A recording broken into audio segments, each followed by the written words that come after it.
Halo, apa kabar Anda semua? Assalamualaikum warahmatullahi wabarakatuh. Kembali berjumpa dalam program Off the Record, membaca berita di balik berita bersama saya Hersbuno Arif.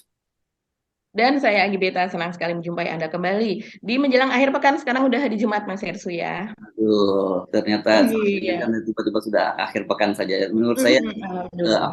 cepat berlalu ini ya, hari-hari cepat berlalu dan Mm-mm. ternyata nggak terasa ini Pilpres sudah semakin dekat gitu ya. Dan saya kira banyak agenda juga hari ini yang cukup menarik untuk kita bahas ya. Kalau yang peristiwa hari ini kita menunggu kegiatan off-road Pak Jokowi di jalan-jalan di Lampung ya kan katanya Pak Jokowi hari ini akan berkunjung ke Lampung terus akan mencoba naik sepeda motor yang ternyata kemarin jalannya dibangun sudah dibikin mulus oleh Gubernur Lampung tapi ternyata baru sehari dibangun udah hancur lagi ya. Jadi memang cocok nih Pak Jokowi untuk off-road lah di sana daripada sibuk ngurusin copras-capres di istana kan gitu lebih baik ngurusin langsung rakyat ya Mbak ya gitu ya. Ini Iya, iya, daripada rapat-rapat dengan ketum ya, melulu gitu ya. iya kan ya, kan di sini Pak Jokowi pasti akan dilulukan orang gitu dan nanti dia pulang dari sini lembaga survei akan bilang tingkat kepercayaan tingkat kepuasan publik terhadap Pak Jokowi 110%. Nah, gitu kira-kira nanti.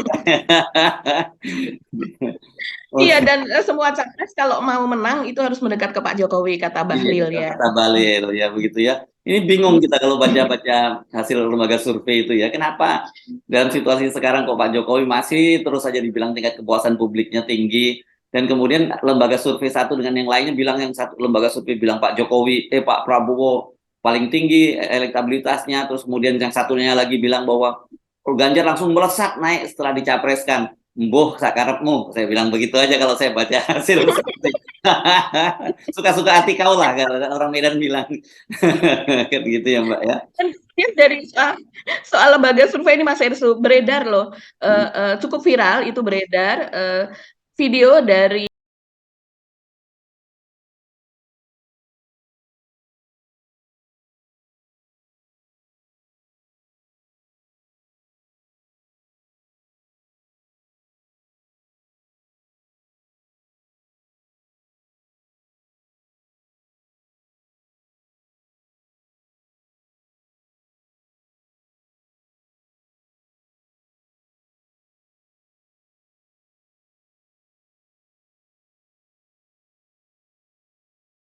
survei atau dari lembaga survei. Seharusnya lembaga survei itu kan netral ya, kalau seandainya dia tidak dibayar oleh yang bersangkutan, tapi rupanya dia juga entah menjadi semacam konsultan atau memang mendampingi atau apa gitu. Nah, ini videonya banyak sekali di media sosial, video dari Yunarto Wijaya tersebut. Jadi memang harus sebenarnya itu harus dipisahkan itu antara peran lembaga survei dan peran sebagai konsultan politik gitu ya. Kalau dalam tradisi Amerika memang seperti nggak boleh terjadi semacam itu ya gitu itu yang oke itu itu sedikit saja catatan tentang lembaga survei dan mari kita topik-topik yang lain apa Mbak yang menarik Mbak.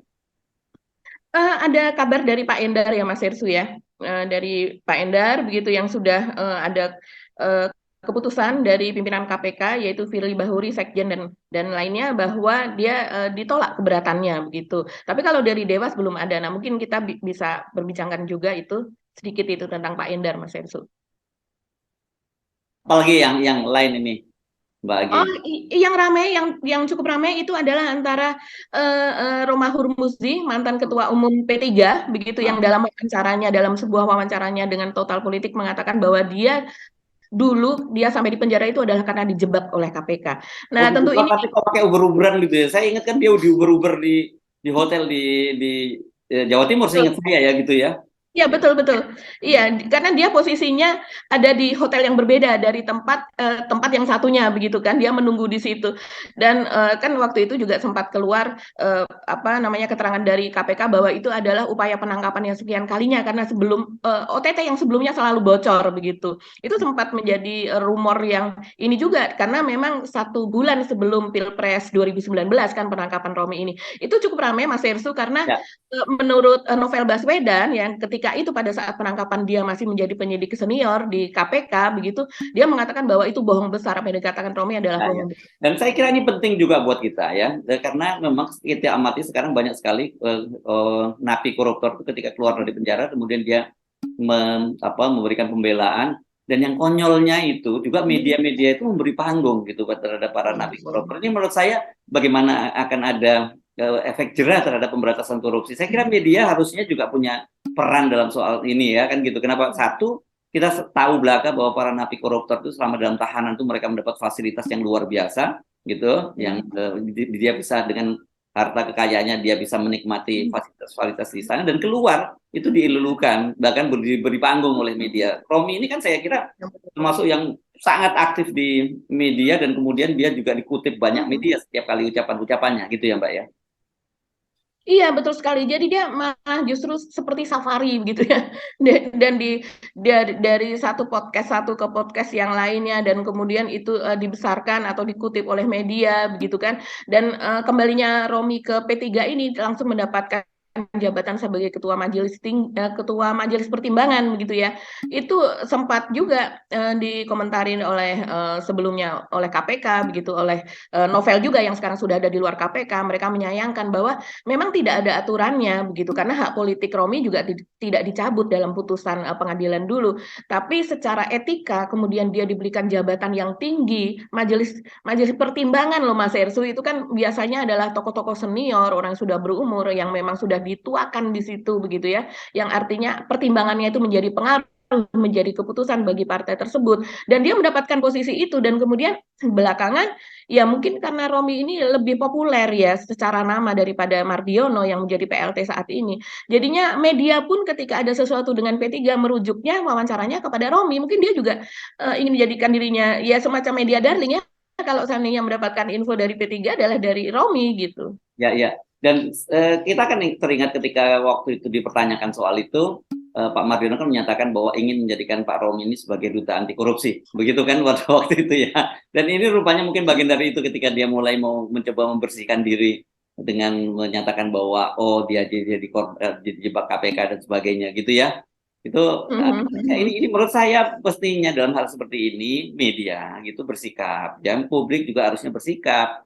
Ya, dan kemudian harusnya atau kalau orang yang melakukan korupsi ya tahu diri lah gitu ya, nggak usah seperti itu karena ini apa ya, korupsi itu kan perbuatan paling jahat ya, itu kan merampok apa harta rakyat rakyat miskin gitu, kita stunting kita masih sangat tinggi dan kita dan macam-macam kemiskinan sangat tinggi, disparitas juga sangat tinggi, itu kan semua akibat korupsi gitu Mbak ya. Saya kira kita penting untuk memberikan highlight ya yang semacam ini, kita penting garis bawahi tebal. Bahaya ya kita kalau seperti ini, kita akan jadi sangat permisif terhadap perilaku korupsi dan kemudian semua perilaku napi koruptor itu dia akan kembali membersihkan diri dan kemudian dilulukan oleh publik. Itu yang menurut saya berbahaya ya, sikap-sikap semacam ini. Dan menurut saya sebenarnya kalau dengan seperti ini yang terjadi ya bukan hanya para koruptor yang brengsek, kita semua brengsek, media juga brengsek gitu. Seperti ya wajar kalau kemudian terjadi bangsa seperti ini kan, itu kira-kira Mbak ya. Iya, betul sekali Mas Hersu. Apalagi kasus suap atau korupsi Romi ini adalah soal jual beli jabatan gitu ya, semacam itu. Jadi dan di Kementerian Agama lagi. Iya, dan di Kementerian Agama lagi begitu. Jadi misalnya seseorang menjabat di tempat lain, kemudian dia ingin menjadi kepala kantor wilayah Kementerian Agama di suatu tempat, kemudian dia meminta tolong kepada Romi begitu kan. Dan kemudian ketika itu kasusnya kalau tidak salah dia menerima sekitar 325 juta ya Mas Irsu ya, suapnya itu begitu. Dan kemudian dia akan mengatakan bahwa kemarin dalam wawancara di Total Politik mengatakan bahwa itu adalah dia dijebak begitu, posisinya dia dijebak padahal dia tidak melakukan, artinya dia menolak bahwa dia melakukan suap tersebut begitu. Menerima suap. Iya, bahwa dia menerima suap tersebut. Nah, tapi kenyataannya di pengadilan seingat saya dia kan dari pengadilan yang tingkat pertama divonis 2 tahun ya. Dari tuntutan jaksa itu kan 4 tahun, dia divonis 2 tahun. Kemudian naik ke pengadilan tingkat kedua dan akhirnya divonis 1 tahun. Dengan pertimbangan karena dia mengembalikan uang tersebut 250 juta. Jadi kalau seandainya dia menurut hakim ya, kalau seandainya dia mengembalikan uang kan berarti dia memang terima dong gitu. terima dong begitu. Ngapain dia ngembaliin uang kalau dia tidak terima uang kan gitu ya? Iya, begitu. Kalau mau menelusuri kan sebetulnya begitu sejarahnya itu seperti apa. Dan kemudian ketika dia kan ditangkap bulan Maret 2019 dan keluar karena vonisnya hanya 1 tahun di tingkat kedua, dia keluar bulan April kalau tidak salah 2020. Ya. Romi sudah kembali ke P3 dan kemudian ya menjadi seolah-olah dan apalagi dengan Sanggani itu seperti dia ingin membersihkan dirinya itu tadi Mas Hersut. Ya. Dan kita tahu kan, kita ingat ketika dia masih jadi ketua umum P3 itu kan dia ini salah satu orang yang sangat dekat dengan Pak Jokowi ya. Banyak sekali foto-foto dia bersama dengan Pak Jokowi. Bahkan ada satu video viral ketika Pak Jokowi melempar-lempar Iya. Bingkisan. bingkisan gitu dari mobil, itu kan ada bersama dengan Romi di satu mobil. Nanti kita ingat betul ya gitu. Saya tidak tahu, saya nggak mengamati kemarin ketika Pak Mardiono bersama pimpinan P3 yang lain melaporkan hasil kongres. Nah ini menarik berkaitan itu juga ya, berkaitan bukan hasil apa ya, keputusan Munas, bukan Munas ya, Rakernas atau apa gitu ya, rapat yang memutuskan koalisi kalau tidak salah, Munas ya, koalisi dengan Ganjar Pranowo, koalisi dengan PDIP mengusung Ganjar Pranowo dilaporkan kepada Pak Jokowi. Nah, kalau itu dia juga bertemu menarik juga, tetapi menurut saya ini kaitannya juga dengan kita soroti kan, paling sekarang lagi rame ya, Pak Jokowi dipersoalkan dia memanfaatkan istana yang itu milik rakyat, milik seluruh rakyat Indonesia, bukan milik kepentingan politik tertentu di negara ini. Untuk kepentingan politik, Pak Jokowi merasa itu tidak ada yang dilanggar gitu. Dan menurut dia apa yang salah kalau saya diundang dan saya mengundang gitu. Nah sekarang ini menghadap melaporkan ke Pak Jokowi, apa hubungannya soal ketua umum PLT ketua umum P3 melaporkan itu ke Pak Jokowi gitu. Pak Jokowi memang dewan suronya P3 gitu. Jadi memang ini ya, kalau seandainya kita segala sesuatu merujuk kepada hukum positif ya, masa semuanya harus ditulis dalam hukum positif gitu kan Mas Hersut. Karena ini kan soal etikabilitas itu ya, soal etika begitu, yang seharusnya orang sudah merasa malu begitu karena itu masuk ke dalam klaster etika begitu. Nah, etika itu lebih tinggi ya, jadi kan tinggi moral. Ya, moral itu lebih tinggi daripada masalah hukum gitu. Dan kalau kayak orang nggak punya moral, ya udah berat, kita mau ngomong apa lagi kalau orang Jawa bilang gue sangil ini angel gitu.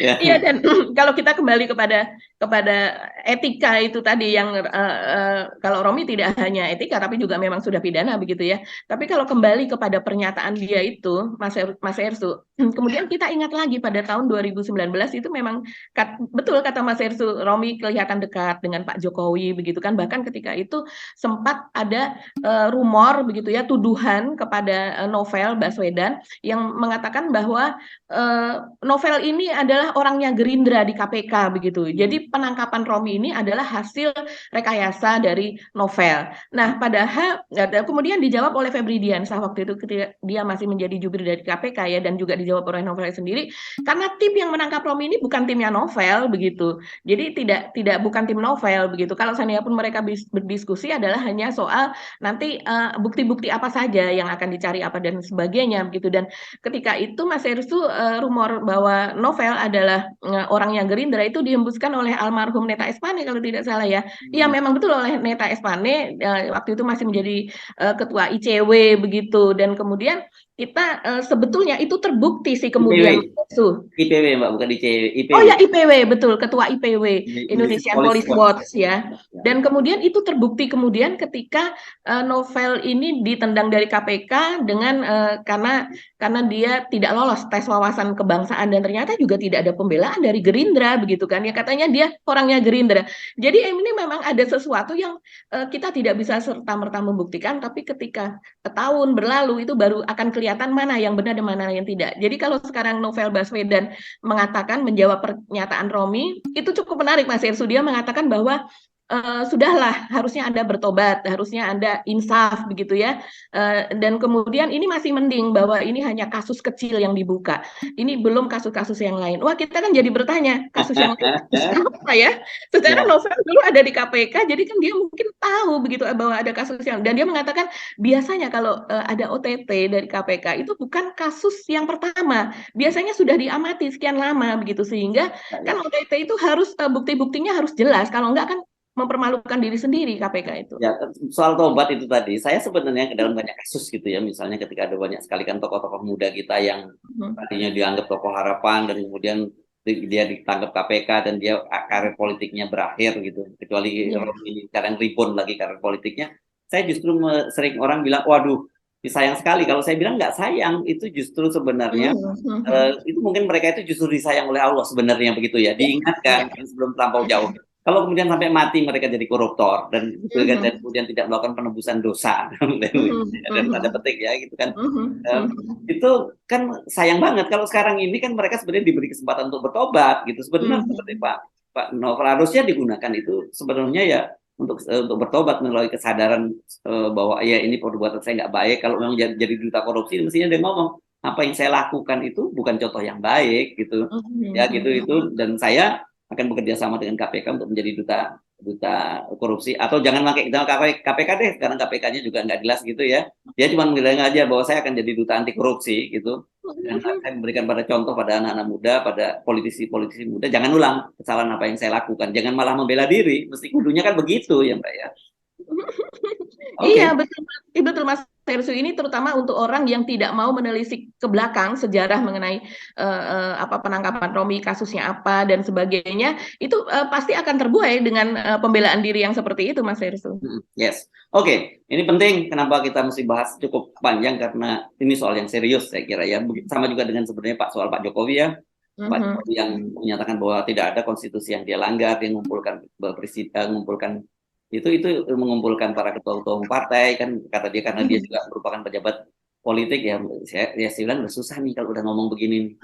Ngomong apa lagi kalau seperti ini, ada yang nggak nyambung nih antara apa standing moral kita dengan apa yang dilakukan oleh Pak Jokowi kan begitu. Nah, di mana-mana kan selalu orang kan, saya kira saya lupa namanya, presiden Filipina yang selalu dikutip pendapatnya, dan orang sering salah menyebutnya itu diatribusikan kepada Kennedy ya.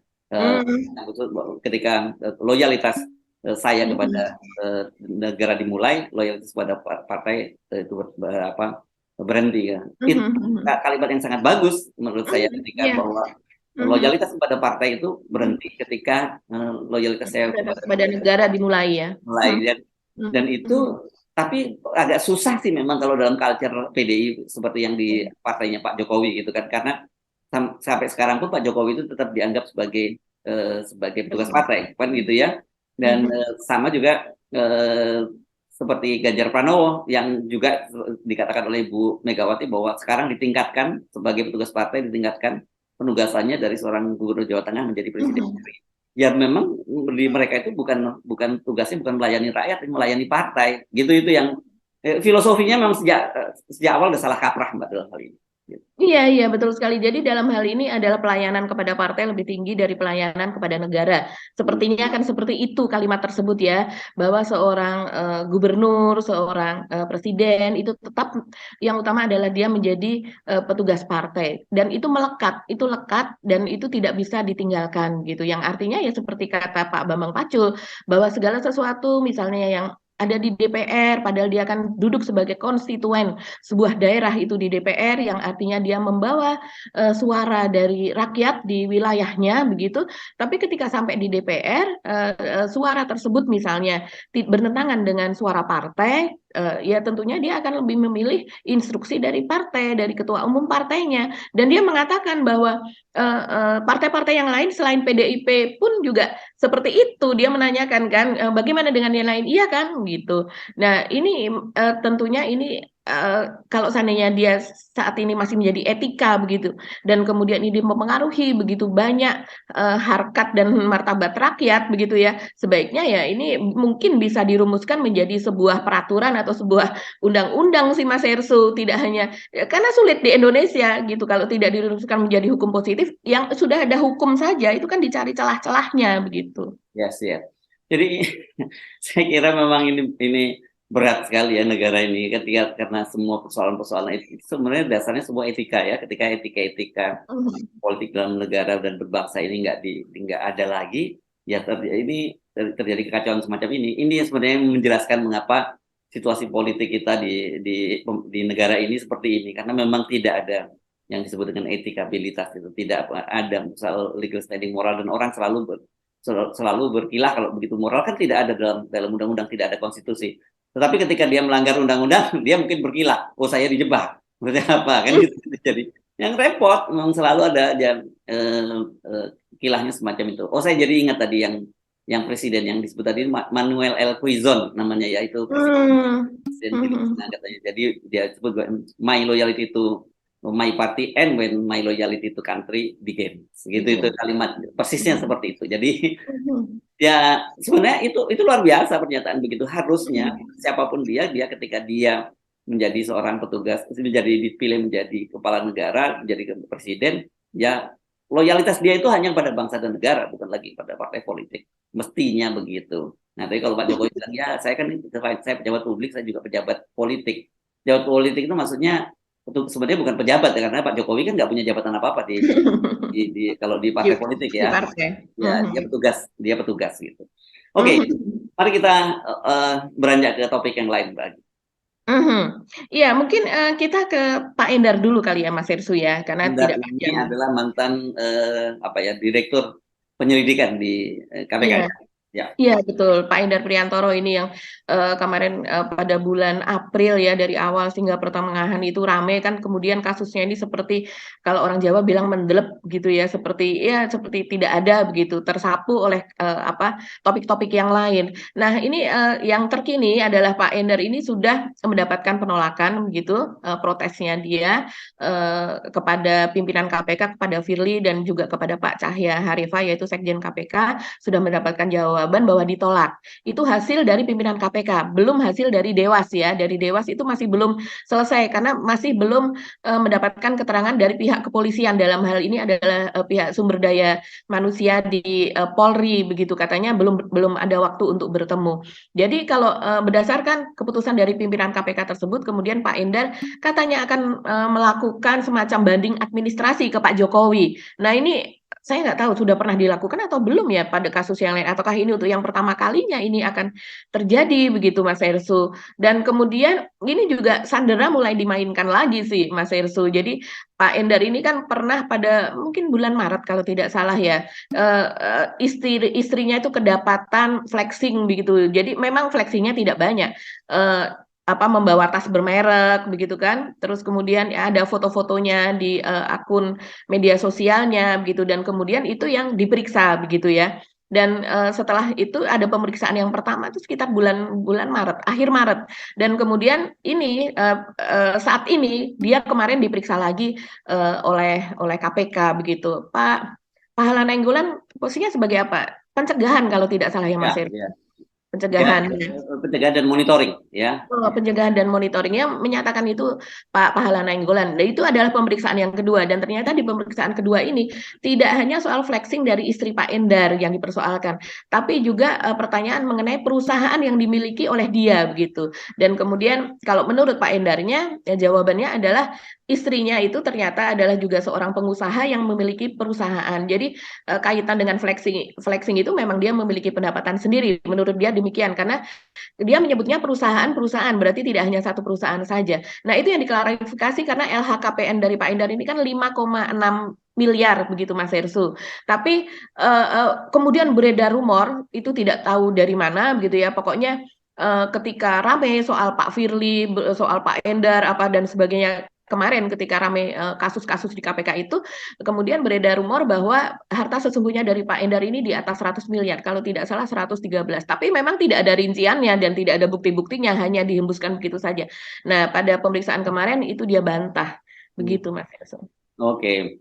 Tapi saya kira gini, positioningnya mesti dipisahkan ya. Kalau kemudian ternyata Ya. Pak Endar itu profil kekayaannya tidak sesuai dengan apa harta kekayaan tidak sesuai dengan profilnya dan kemudian pendapat tidak dapat dari harta yang jelas, itu harus diproses. Saya kira itu penting kita pisahkan. Begitu juga apakah ada aturan, kalau nggak salah sudah diralat gitu ya soal aturan istri dari atau istri dan keluarga polisi tidak boleh berbisnis itu yang ada ralatnya sebenarnya. Tadinya betul-betul tidak boleh, tapi kemudian ada aturan baru sebutkan bahwa yang diduga itu nanti ada punya konflik kepentingan dengan Polri, misalnya bisnis pengadaan Polri dan sebagainya itu nggak boleh. Bisnis seragam Polri begitu Pokoknya ya, itu boleh.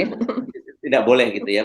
Tetapi bahwa kemudian ada kelihatannya ada upaya, itu satu sisi clear kita harus itu juga harus diperjelas. Tapi bahwa di satu sisi ini ada kelihatannya upaya pembusukan terhadap Pak Endar, begitu ya, karena dan kita pasti kaitkan ini dengan konflik dia bersama dengan konflik dia dengan Pak Firly, ini juga dibikin clear gitu ya, dibikin clear ya. Jangan Dewas juga nggak boleh itu gantung terlalu lama kasus macam itu kan begitu Mbak. Harusnya segera dituntaskan karena sebenarnya clear kok apa yang terjadi antara Pak Endar dengan Pak Firly. Bukan hanya Pak Endar sebenarnya, Pak Irjen Karyoto dengan Pak Firly, Pak Endar, Pak Endar, dan konflik dengan Pak Firly dan Pak Cahya ini kan jelas kemarin menarik ke pengembalian kedua orang ini ke Mabes Polri, dan kita ingatkan bagaimana Pak Kapolri tetap bersikeras untuk menempatkan Pak Endar itu kembali di KPK, dan pada waktu itu kemudian akhirnya KPK menyatakan silakan kalau mau ditempatkan kembali, tapi harus ikut melalui seleksi. Kan dari sini aja udah kelihatan ada tendensinya.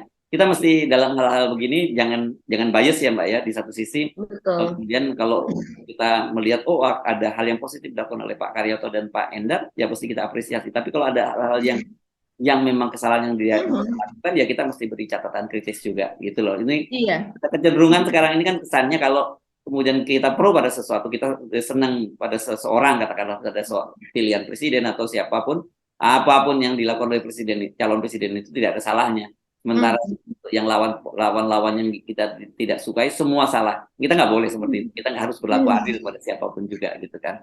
Iya betul ya. Sekarang ini yang kita melihatnya, dan kemudian netizen mungkin karena ini kan terbuka ya kasus-kasus seperti ini, mengomentarinya adalah soal timeline begitu. Kenapa misalnya soal Pak Endar ini, misalnya pemeriksaan yang satu dilakukan pada bulan Maret, akhir Maret, kemudian setelah 1 bulan lebih kemudian dilakukan pemeriksaan yang kedua hampir bersamaan dengan penolakan dari pimpinan KPK dan sebagainya begitu.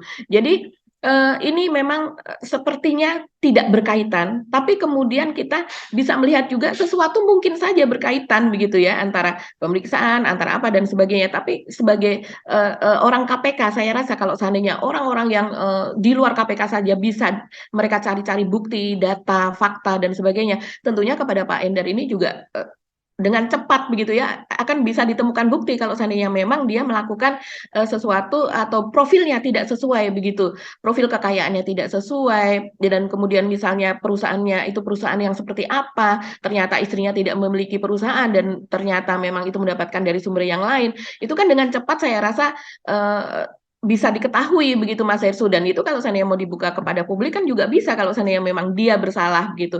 Lebih cepat maksudnya, tidak digantung dengan lama seperti itu. Ya, ini memang mungkin ada nuansa politiknya itu yang dilihat oleh masyarakat.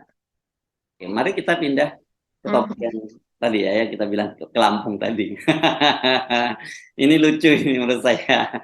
Oke, Mbak Agi kayaknya kalau dalam soal media sosial ini pasti lebih expert daripada saya. Kayaknya kalau Lampung Mas Hersu lebih ngerti deh. Oke, sebagai orang yang pernah tinggal di Lampung, saya lebih ngerti. Tapi untuk berkaitan yang perkembangan terbaru, udah lama sekali saya tidak tinggal di Lampung ya. Itu ya ini menurut saya menarik ini. Jadi saya nggak update lah, tapi justru update teman-teman di media sosial tentang Lampung gitu ya.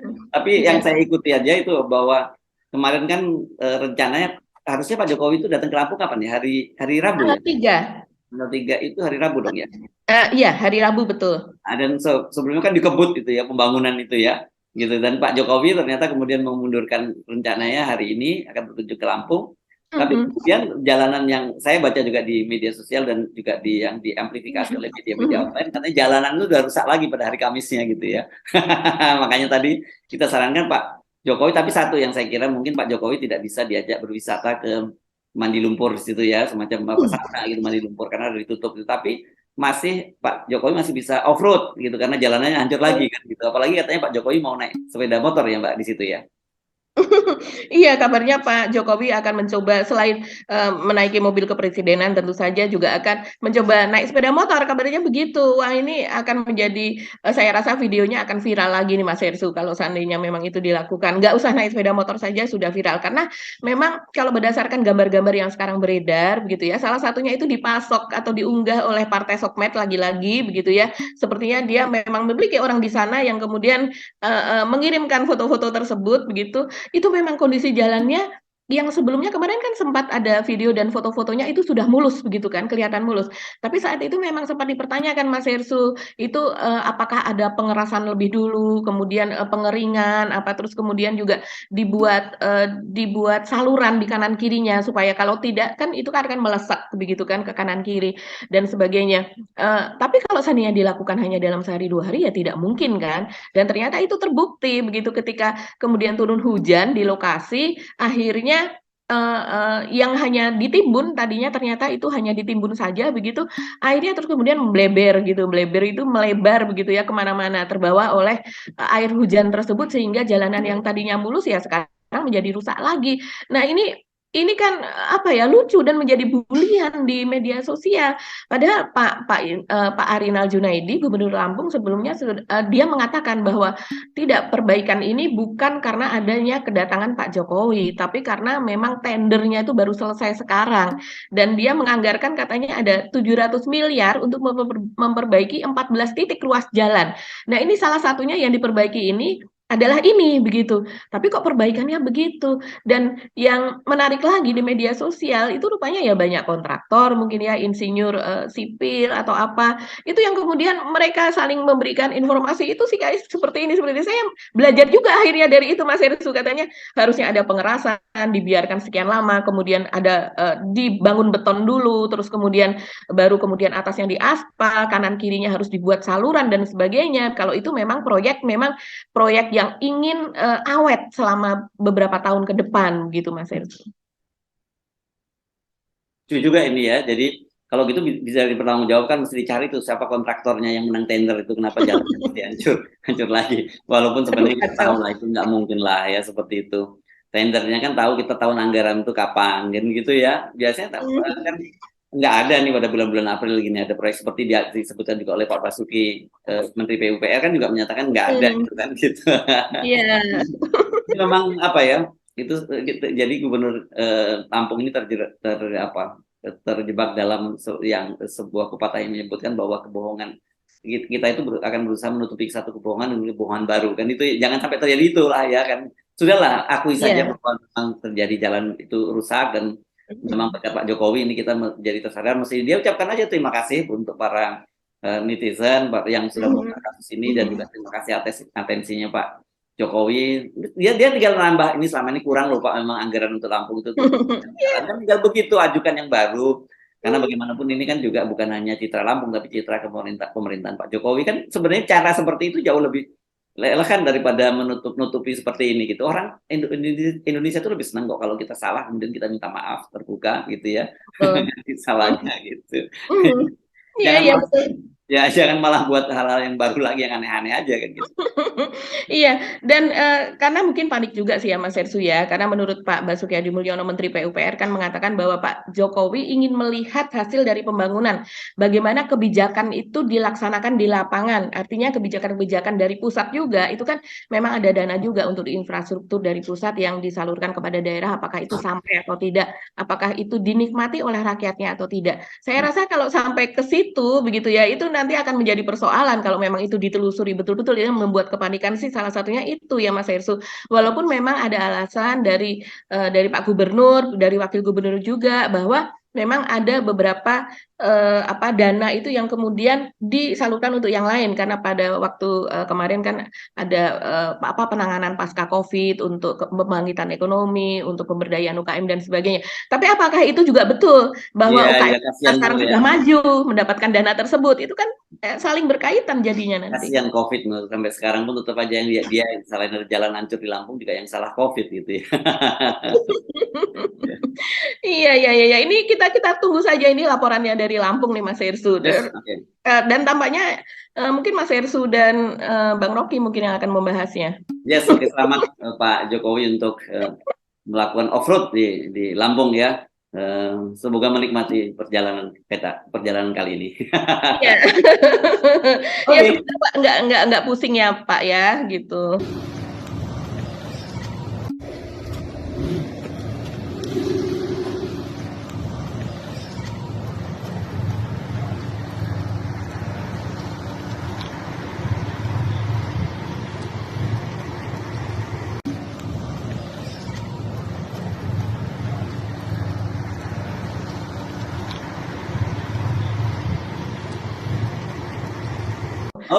Perjalanan yang gitu. Ya, oke Magi, kita akan ketemu lagi pekan depan ya, karena ini sudah hari Jumat. Selamat menjalankan ibadah Jumat hari ini, kan banyak sekali amalan katanya selain hari Jumat ini, katanya pokoknya banyak sekali keberkahan. Jadi bukan hanya sholat Jumat, banyak hal-hal yang termasuk katanya kalau mau bersedekah itu paling afdol di hari Jumat gitu. Ya. Amin. Ya. Ya, Oke, betul. saya Hersbun Arif. Dan saya Gibeta, terima kasih atas perhatian Anda. Happy weekend juga dan salam sehat. Wassalamualaikum warahmatullahi wabarakatuh. Waalaikumsalam. Salam Tetap kenal sehat. Kote.